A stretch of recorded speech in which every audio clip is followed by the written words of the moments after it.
আপনি যদি একবেলা না খেয়ে থাকেন, কেউ আপনাকে বলবে না দেখি খাইছস কিনা। কিন্তু আপনি যদি কারোর কাছে হাত বাড়ান, মানুষে কিন্তু আপনাকে নিয়ে অনেক অনেক ধরনের সমালোচনা করবে। তা আমি আপনাদেরকে বলি ভাই, একমাত্র মহান আল্লাহ তাআলার কাছে হাত বাড়ান। মহান আল্লাহ তাআলার কাছে দুইটা হাত বাড়িয়ে দেন। আল্লাহ তাআলা আপনাকে দেওয়ার জন্য সব সময় বসে আছে। গভীর রাতে উঠে এক ফোঁটা চোখের পানি ফেলে আল্লাহর দরবারে কাঁদেন, আল্লাহ আমি খাইতে পারতাছি না, আমি চলতে পারতাছি না, তুমি সাহায্য করার মালিক। তুমি ছাড়া পৃথিবীর বুকে কেউ আমাকে সাহায্য করার মতো নাই। তুমি আমাকে সাহায্য করো, আমার খাইতে পারতাছি না, আমি চলতে পারতাছি না। তুমি আল্লাহ, আমি আল্লাহর কাছে সাহায্য চান।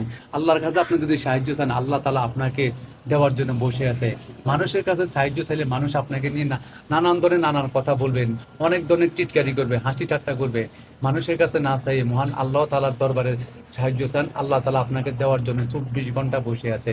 শুধুমাত্র আল্লাহর কাছে চান, আল্লাহকে একটাবার রাজি খুশি করান, আল্লাহ তাআলার হুকুম মতন চলেন, দেখবেন আল্লাহ তাআলা আপনাকে সামনের দিনগুলো ভালো কিছু রাখবে। মানুষের কাছে হাত বাড়িয়ে কোনো লাভ নেই বন্ধু আমার, মানুষের কাছে হাত বাড়ালে কোনো লাভ নেই।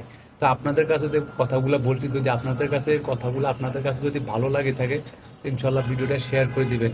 কথাগুলো আমি আপনাদের বলছি, বর্তমান সমাজে কিন্তু এরকমই চলতেছে। মানুষের কাছে হাত বাড়ালে মানুষের দেখেন অনেক ধরনের অনেক অনেক কথা বলে। ঠিক আছে, আপনাদের কাছে ভালো লাগে ভিডিওটা শেয়ার করে দিবেন।